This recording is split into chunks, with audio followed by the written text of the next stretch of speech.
He starts out cool, simply demanding cash.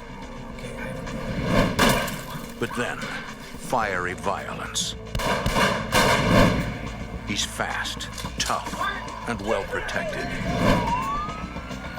Investigators vow to catch him and risk their own lives to do it. At every turn, they face dangerous surprises from a violent felon on the run.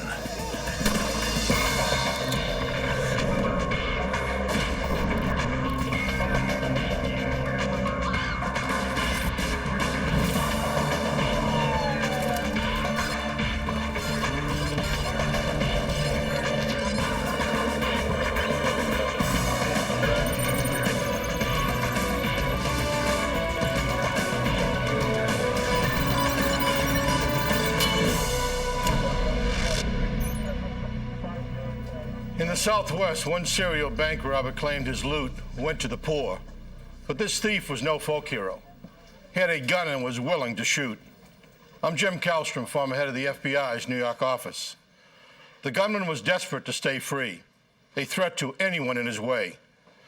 The FBI and U.S. Marshals teamed up to capture a resourceful criminal who proved he would never stop fighting.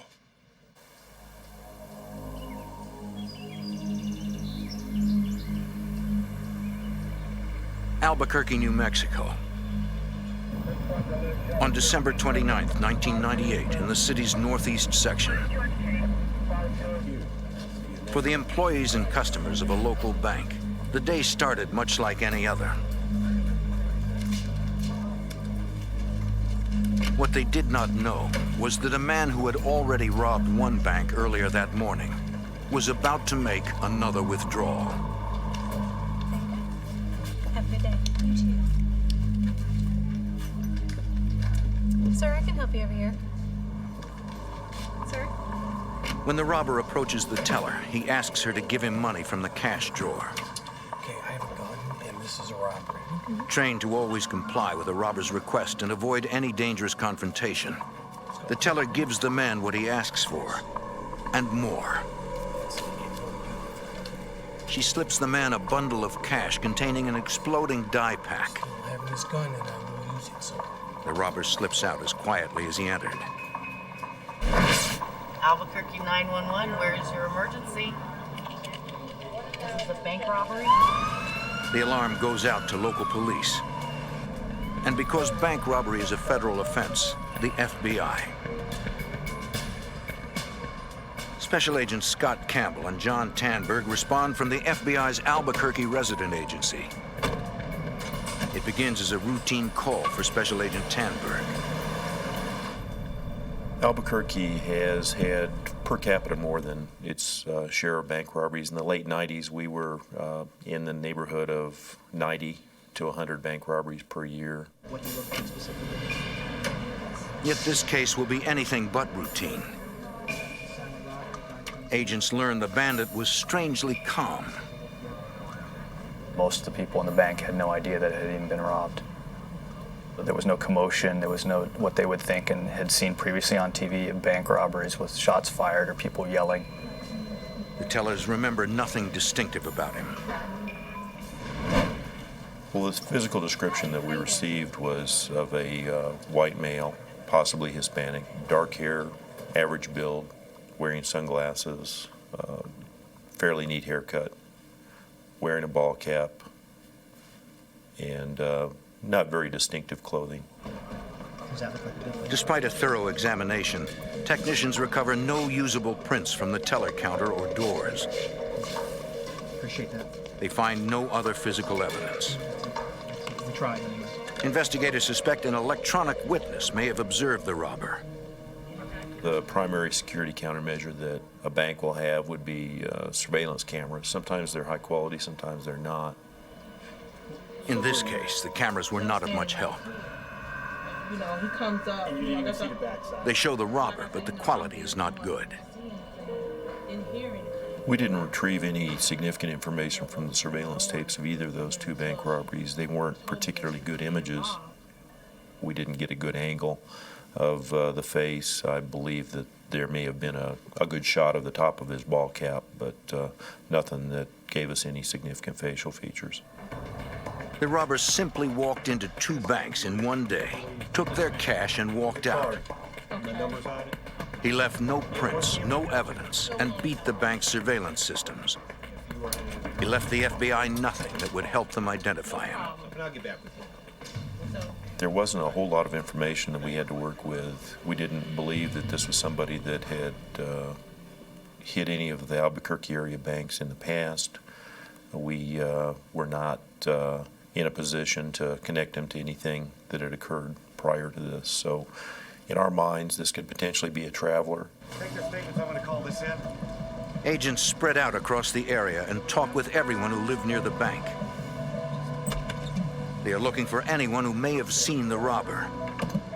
Anyone who could give them a positive ID. Agents get a break when they find a witness. A neighbor who lived behind the bank saw a man running out of the bank and around the corner back behind the bank. And then, a cloud of red mist. Agents realize it must have been the dye pack. This is their man. This witness provided a full license plate number of a vehicle registered in the state of Nevada. This confirms their suspicions. 1593, respond code 3. The robber does not appear to be from Albuquerque. With that license plate, we ran through our dispatch center registration in Nevada and came up with a registered owner and an address of the vehicle was registered at. But the address is to a motel off the Las Vegas Strip, perhaps a cover to throw off the cops. The agents have hit a dead end. They try another tack and run the plate number through a credit bureau. They get a hit. The FBI finds the loan is registered to another address in Wyoming. An agent there interviews the registered owner. He asks him where he was on the day the robberies occurred. I was interviewing for this position right now. The man replies he was in Wyoming, interviewing for his job as a postal worker. An alibi corroborated by his supervisor. He was a law-abiding citizen and did not have any knowledge of any criminal activity that was associated with his vehicle that was in Albuquerque. The man explains he no longer has possession of the car. His ex-wife Carlita uses it, and she lives in Albuquerque.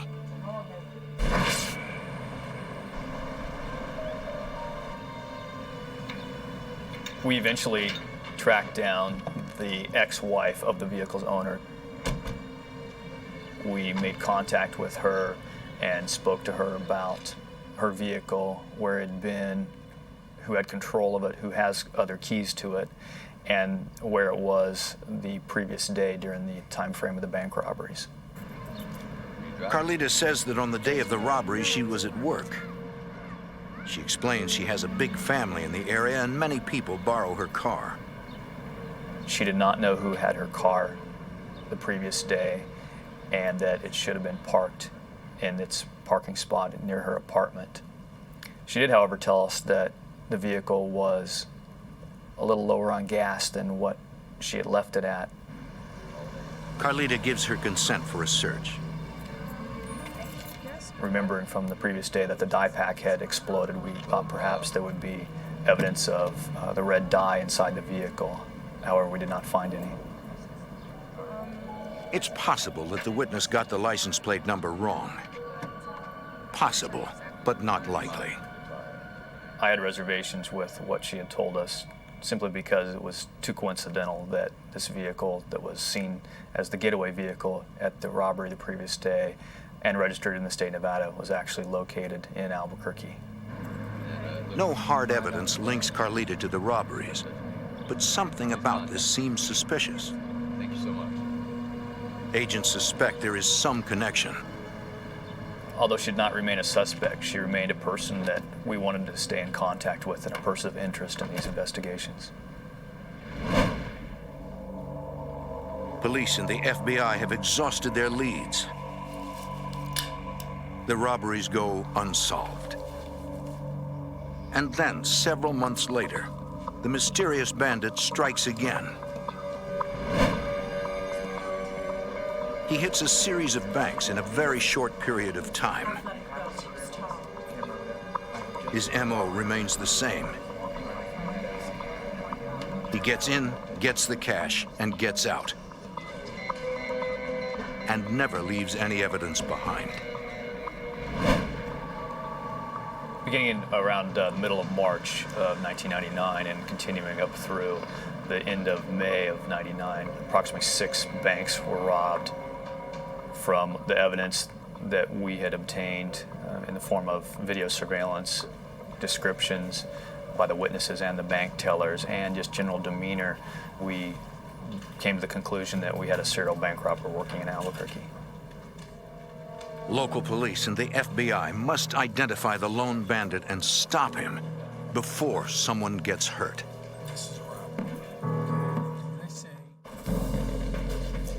A serial bank robber terrorizes Albuquerque, New Mexico, sometimes striking multiple banks in one day.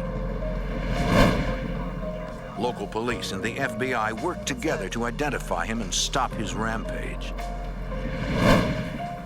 As the bandit's spree continues, he grows more aggressive, according to FBI Special Agent John Tanberg.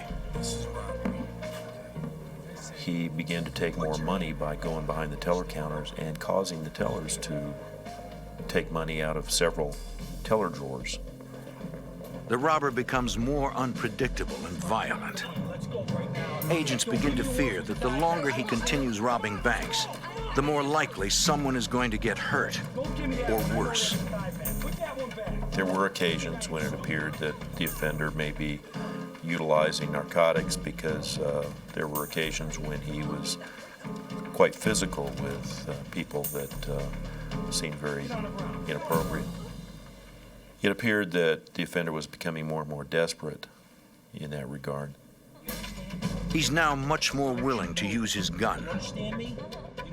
He surprises tellers by announcing the money will go to starving children in Mexico. After one robbery in June, the FBI gets better security camera photos of the gunman. With no physical evidence, the photos are agents' best lead. We like to have public interest as active as possible when we have a serial offender.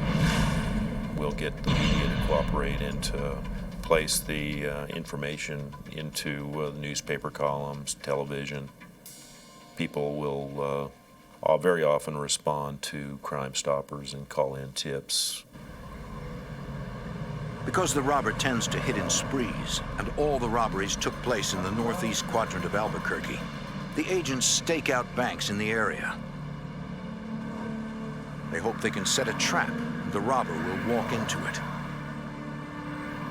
But because they have so little to go on, the agents must rely on blind luck. They follow up on every tip, but nothing pans out. The robber was getting more and more active. It was becoming more and more desirable to arrest him and prosecute him. And that becomes a little bit frustrating when you have an offender that you're not able to identify, even though you have done your best efforts to do so. The robber never touched anything to produce any fingerprints that we could use as evidence. The robber didn't leave anything behind. The FBI will need to appeal to the public for help. At one point, They need a hook to capture the public's imagination. on top of the counter. The FBI bank robbery squad assigns nicknames to serial robbers. A lot of food for the children in Mexico. The media will latch onto the case a little bit better sometimes that way, and it gets the public interest up. He walked out real nonchalant. The FBI dubs this one Robin the Hood for his dubious claims that the stolen cash goes to starving children. He just walked right on out. With each new robbery, local media jumps on the story. and the bandit likes the attention. Well, the robber seemed to revel in the name that we attached to him. He seemed to like the idea of being called Robin the Hood.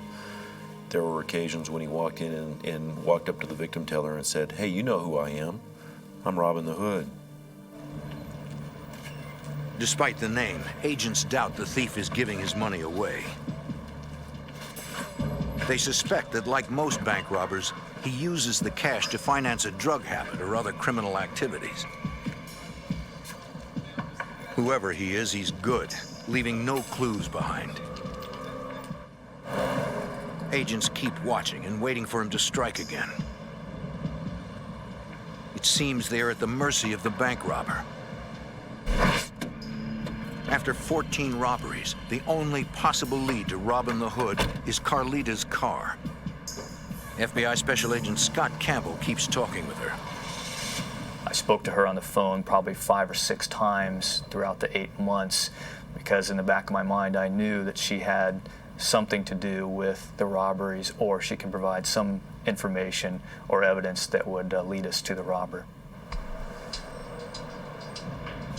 Finally, in August 1999, the case breaks open when Carlita, by now 8 months pregnant, contacts Agent Campbell. Yes, with Agent She calls me and says, "We need to talk. I have some information that'll solve the cases." She says the robber is her husband, Byron Chubbuck. She'll explain more in person. And so I make a time to meet her the next morning at her apartment. The agents pull Chubbuck's record and learn he's got a history of violence and gang affiliations. I'm not sure what's in St. Louis. Maybe Carlita said she can talk now because Chubbuck moved to St. Louis. Agents had offered a more secure location for the interview, but she declined. I think she is. I mean, I just. She said that she didn't feel that there was any danger, that she was with him when he had loaded his truck and had departed for St. Louis. So she felt safe and secure being interviewed at her apartment, and she insisted that we interview her there. Still, agents approach with caution, wanting to avoid a surprise confrontation with Chubbuck. Prior to going in the apartment, I made a phone call into the apartment to see if he was around and if she had any other information on him since we spoke the evening before. Once we were comfortable that he was not around, I radioed into our dispatch using our car radios to tell them the address we were going to be at.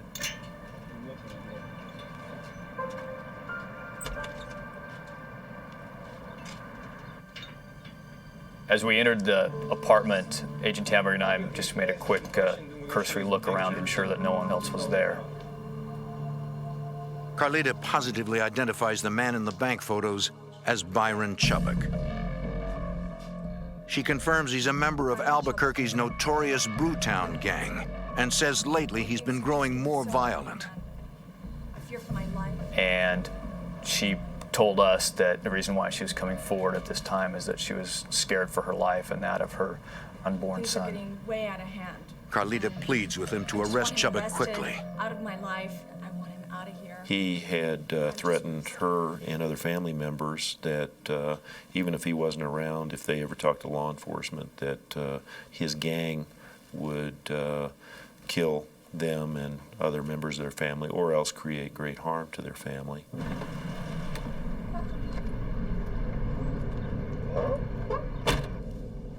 The confrontation agents wanted to avoid is seconds away. When a violent robber hits 14 banks in the Albuquerque area, police and the FBI struggle to ID the man. The case stalls until a witness comes forward. FBI agents interview the wife of prime suspect Byron Chubbuck. Carlita tells Special Agent John Tanberg that she feels safe to talk because Chubbuck's left the area, but she's wrong. During the course of the interview, we heard a vehicle pull up outside. She looked out the window and said, "It's him." The agents decide to hide in the bedroom to avoid a confrontation that could make Chubbuck turn violent. Special Agent Scott Campbell. We'd already made plans prior to the interview that should he be there or we encounter him, we would effect a probable cause arrest or a warrantless arrest. When we moved into the bedroom, both myself and Agent Tandberg unholstered our weapons to effect this arrest, should it come to that. I couldn't see him from where I was standing, but I could hear his voice. Also, I could see her, and I knew that she was telling him that we were in there. The agents have no way out. Confrontation with this violent thief is inevitable. When you undergo this type of activity, time changes its dimension, and a split second seemed like about 5 minutes.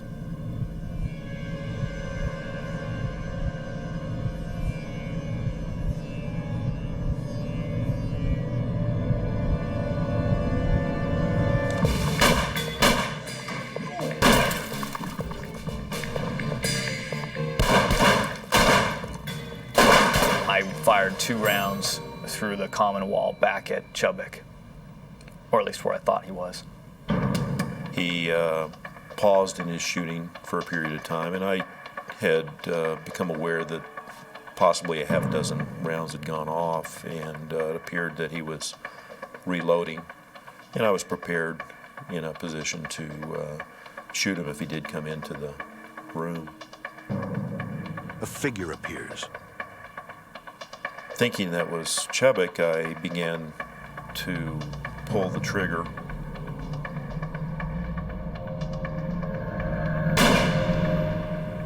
I realized it was her, and I was able to deflect the shot as the trigger was being squeezed off. You all right? Got it. You okay? You sure? Yeah. Okay, stay right here. They clear the place. He's gone. It's amazing that there weren't any injuries sustained by myself and Scott Campbell. I think we both acknowledged that a greater power was watching over us that day, because we had bullets that were coming through the wall at us, firing all through the room, and we didn't sustain any injuries of significance. Target house, thank you. Okay. Carlita is unharmed, though the bullet was so close it cut off some of her hair. Baby, okay? Feeling okay? Yeah, I think so. All right. The agents stay where they are. All right, it's okay. Not knowing where Chubbuck was, we made the decision to stay inside the apartment, where at least we had a defensive firing position set up should he return to the apartment. Local police are called to the scene. They rush to the aid of the FBI agents and secure the area. The Albuquerque Police Department uniformed officers arrive and set up a little perimeter for us. We make contact with them verbally, and then we get out of the apartment. Agents send the pregnant woman to a hospital to be checked out. Police fan out across the neighborhood to find out if anyone saw Chubbuck leave the area. No one reports seeing him go, and his car's still there. Lieutenant Terry Ward was in charge of the Albuquerque Police Department Special Investigations Division. It wasn't looking good that this was going to end peacefully.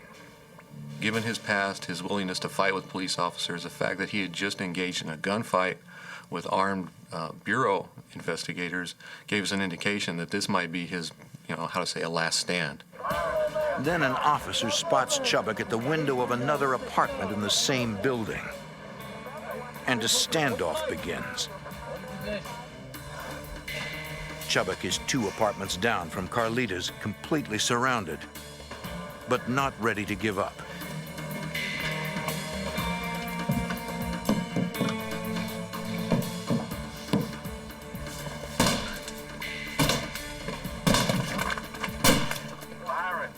The Albuquerque Police Department had their hostage negotiator on the scene, trying to work with him, trying to get him to surrender, but there was no response. Though authorities outside don't know it yet, the gunman keeps moving, making his way back to the scene of the shootout.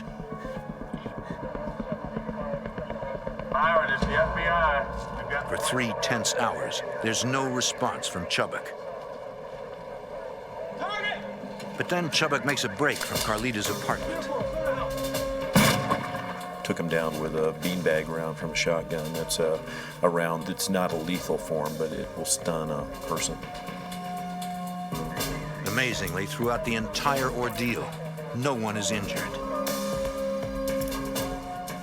Investigators arrest Chubbuck and transport him to the FBI office for booking.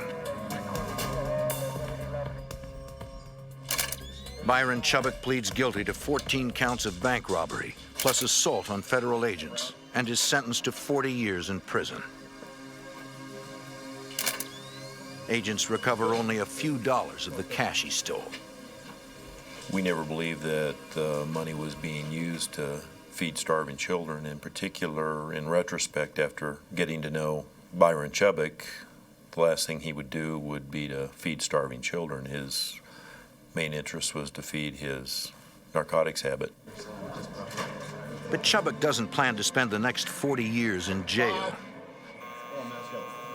On December 21st, 2000, he announces he wants to fire his court-appointed lawyers and withdraw his guilty plea, a calculated move, one which requires him to attend a court hearing. U.S. Marshal Senior Inspector Eric Neighbor. After the hearing that day, he was being transported back to the Santa Fe Correctional Facility in Santa Fe County. He had obtained a handcuff key and was able to unlock his restraints from his hands and from his ankles, and was able to kick the van window out and escape through the van window. The driver heard a bang, and when he looked to see where it was, he thought he was in a traffic accident of some sort. Saw that Byron was halfway out the window. The guards try to stop him, but he's moving fast and they can't leave the other prisoners. Get back! Byron Chubbuck is on the run.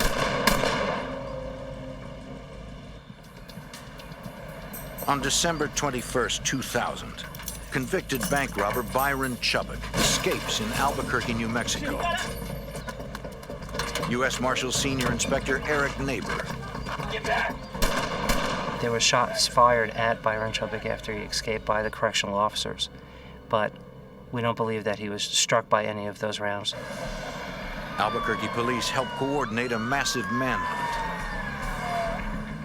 There was a huge amount of law enforcement activity trying to find him. There was dogs searching the area, there was helicopters, there was door-to-door searches. There was a lot of police officers on the ground trying to find him. A helicopter systematically searches for Chubbuck by flying in an aerial grid above the area where he escaped. It is clear that Chubbuck is dangerous. The FBI knows that a desperate man on the run is capable of anything. They need to find him quickly before innocent people are harmed. As time passes with no sign of the fugitive, they are forced to widen the search area. Investigators from 6 agencies try to lock the area down. They set up roadblocks. They search street by street, house by house. Despite the massive effort, they come up empty. Soon they learn why. A local woman calls police to report she'd been carjacked.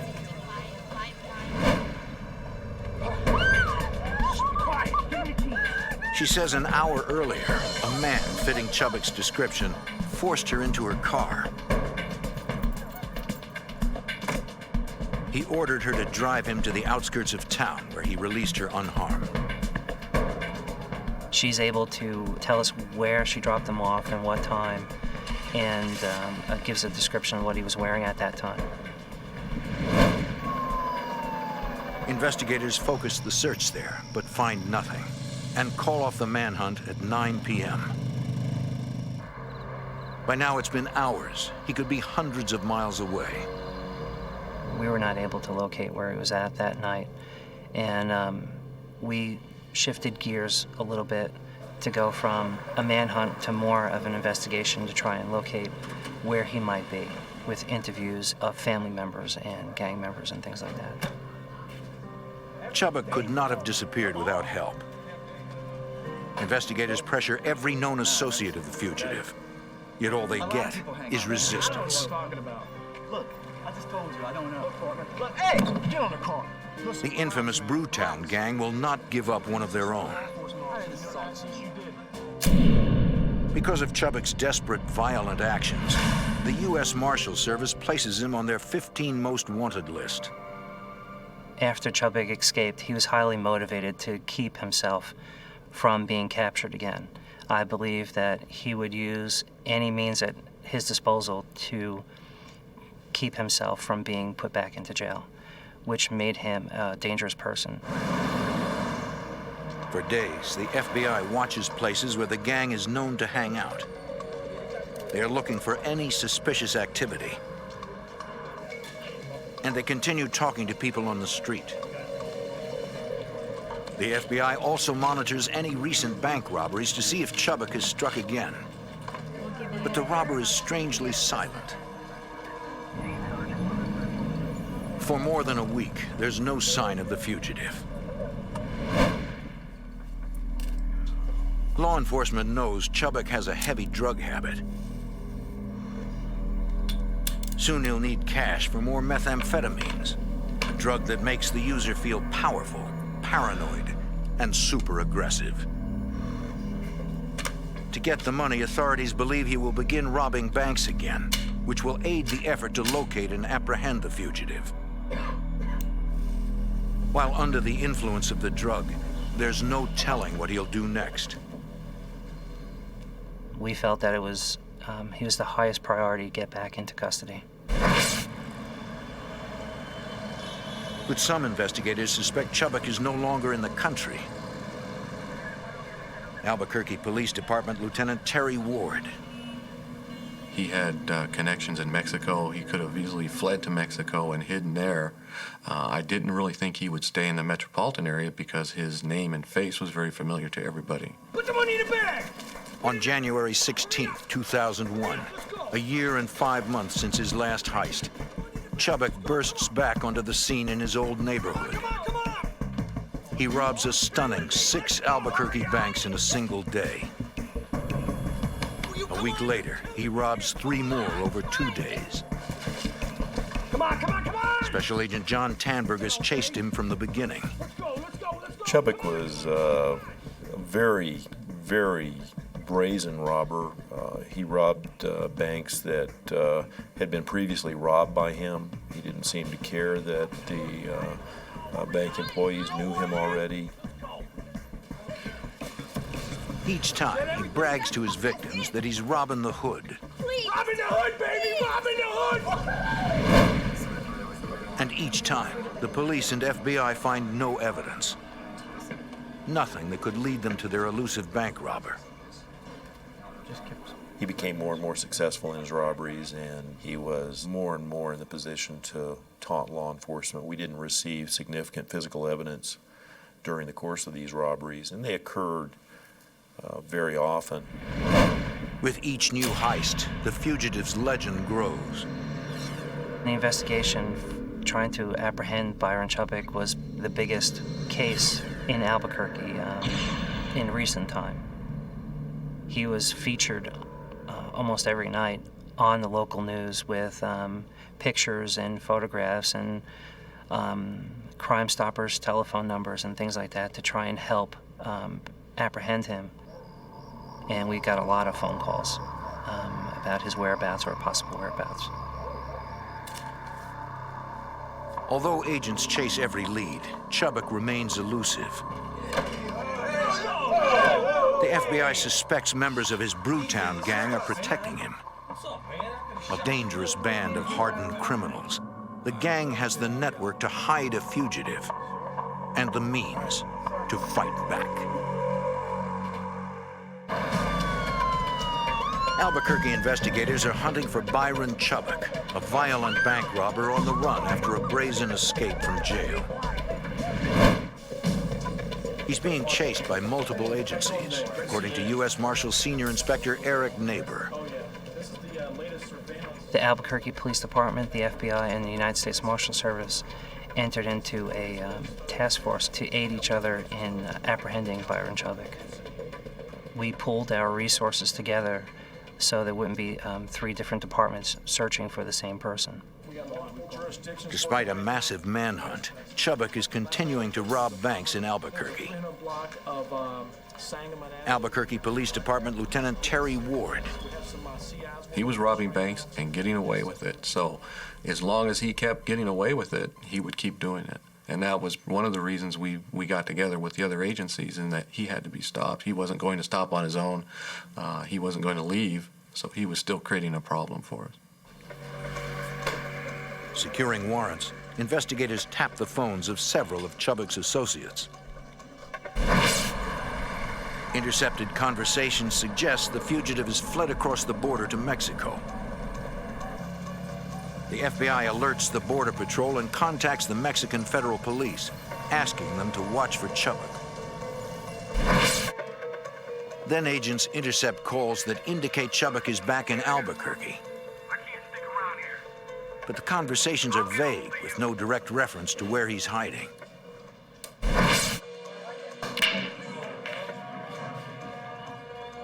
Investigators maintain pressure on the Brewtown gang, making it clear that no one will have a moment's rest until Chubbuck is back in custody.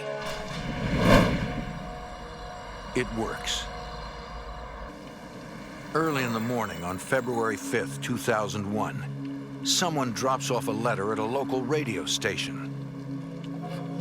It's from Byron Chubbuck. TJ Trout is the morning DJ for Albuquerque's 94 Rock.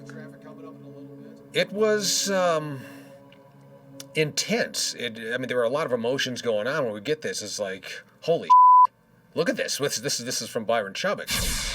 The note said he had conditions for his surrender, that he wanted to get out to the public, but he wanted to be interviewed on 94 Rock. He wanted us to interview him on the morning show.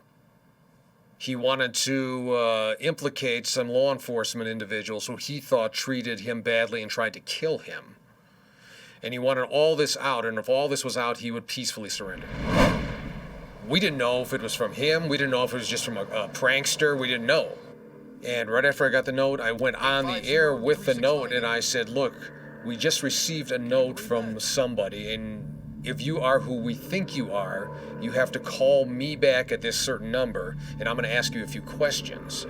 And that immediately, the phone rang. Can you hear me? Yes, I can. Okay, this is Robin. What's up, Doc? What do you want to know? Well, I tell you what. Are you trying to bust me? No, I'm not. Okay. No, I'm not. That'd be a bad thing. No, this is what I'm trying to do. He sounded agitated, and he sounded like he was nervous. He's like any other guy would be that's looking over his shoulder. Everywhere you go, you're saying, well, is that a cop? Is that a cop? If you want me to put this on the air... Here comes the helicopter, dude. Is that the feds? No, it's not. There's helicopters and everything. He complains authorities are out to murder him. These feds and these marshals and these police lie. Come on, give me a break. These guys started a shootout in my house with my pregnant wife. The call ends ominously. Is there any way that we can contact you? Hell no, dude. I'm strapped down with so many machine guns and all kinds of cool I'm ready for whatever. It's clear the fugitive's prepared for another firefight. The station immediately calls the authorities.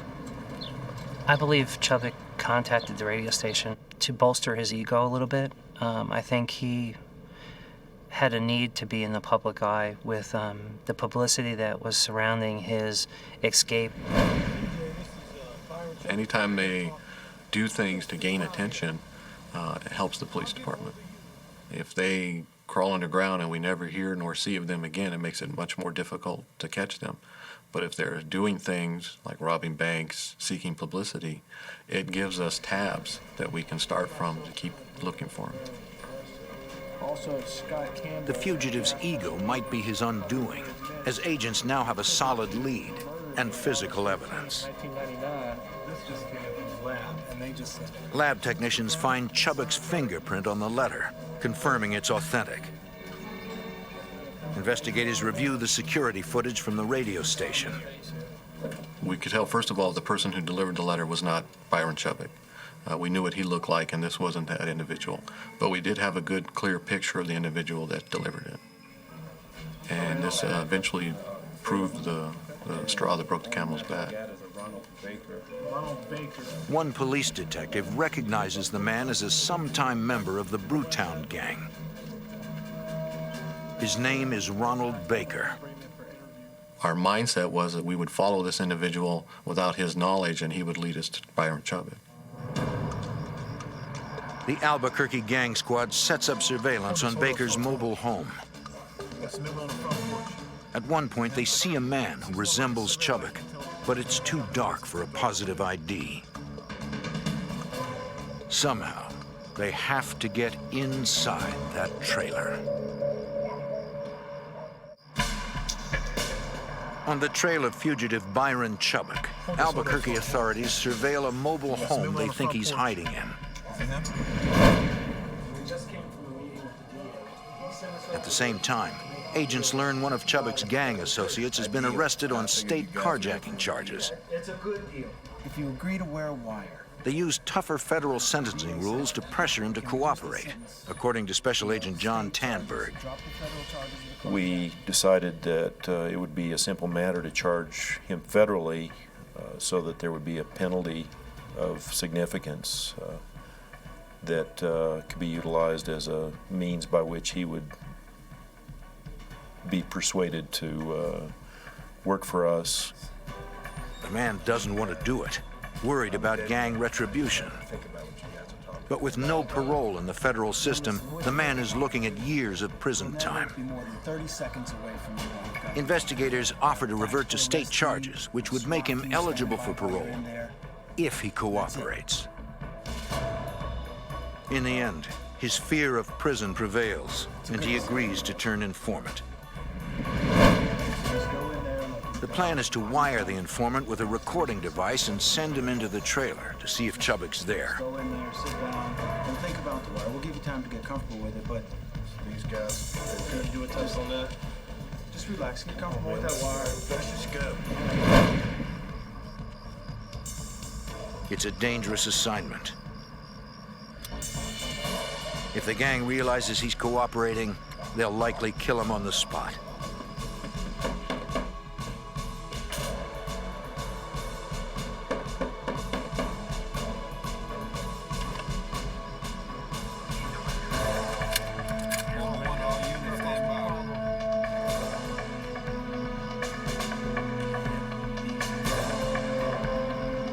Over the wire, investigators listen as the informant tries to calm down the people inside.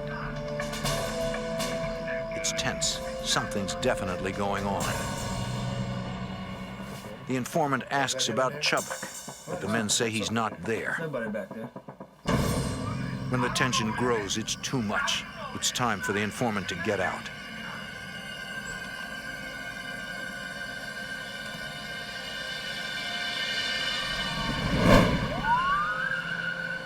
At the police station, investigators debrief the informant. You said you heard something in the back room, right? Yeah, big deal. That's like his girlfriend or something. But you don't know that. What are you trying to do? They're convinced Chubbuck is hiding in the trailer and persuade the informant to go back in. You are going back. Something's changed. We gotta go back. Don't know that. All right, come on, let's go. Let's go. Let's go. Thanks. Everyone off station, stand by. Undercover officers stand by, ready to move in if anything goes wrong. We'll use the bathroom real quick, all right, guys? All units, he's definitely inside. Get back! Get back!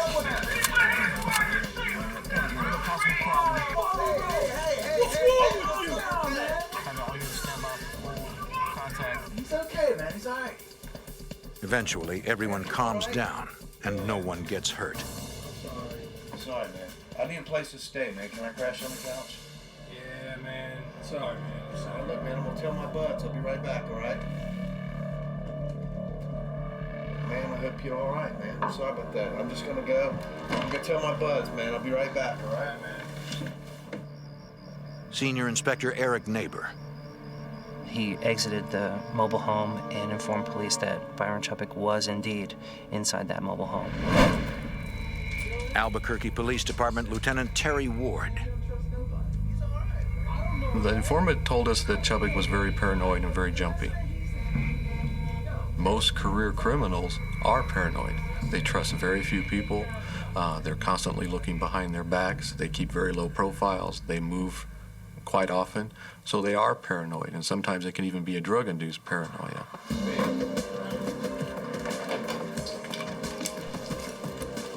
Immediately, members of Albuquerque PD's specially trained tactical arrest teams respond to the call, hoping the takedown will end peacefully, but well prepared if it doesn't.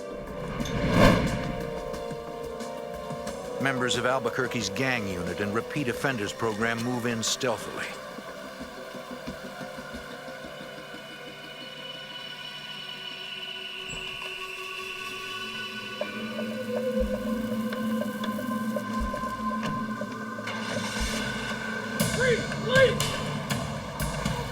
The men refuse orders to stop. Investigators scramble to contain Chubbuck, determined to stop the dangerous fugitive. But Byron Chubbuck has never given up easy. Detective Richard Lewis speeds toward the scene. Seconds later, Lewis spots the car Chubbuck's in. When Detective Lewis realized that the vehicle coming at him was indeed Byron Chubbuck, the person we had been looking for, he made a decision to stop the vehicle right then and there. Lewis decides to force a crash.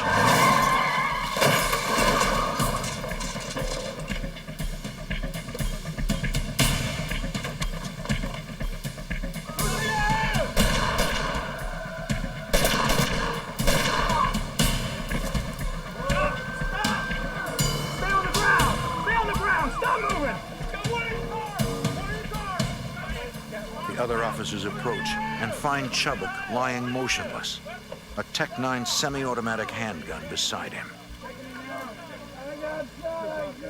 He's wounded by a single bullet to the chest, but he's alive. Officers arrest his accomplice, Ronald Baker, still dazed from the crash. Detectives then trace the rounds that missed. Several pierced a nearby trailer while residents slept inside. But when police check on them, everyone's fine. There was a great sense of relief because this investigation and the publicity and all the long hours had come to this crescendo, and it had ended as it should. The good guys weren't hurt, and the bad guy was hurt, and he was in custody. Special Agent Scott Campbell. In the end, Chubbuck showed his true colors. He wasn't the Robin the Hood mythical character that we dubbed him as, and he started believing. He was actually the violent felon that he is. Chubbuck is later convicted of multiple charges, including escape, robbery, and assault with a weapon. A federal judge adds 40 years to his original 40-year sentence. He fully recovers from the gunshot wound that stopped his crime spree. During the investigation, during our research and our background check, I had the opportunity to read some of his correspondence. Very intelligent man. He could be a very successful civilian living a very productive life. But for some reason, he chose to go into robbing banks. And he was very good at it for a short while. And his greed and his ego is eventually what led to his downfall. Byron Chubbuck was quick to fire, threatening agents' lives. But because investigators never gave up, he's no longer a risk to anyone outside the prison system.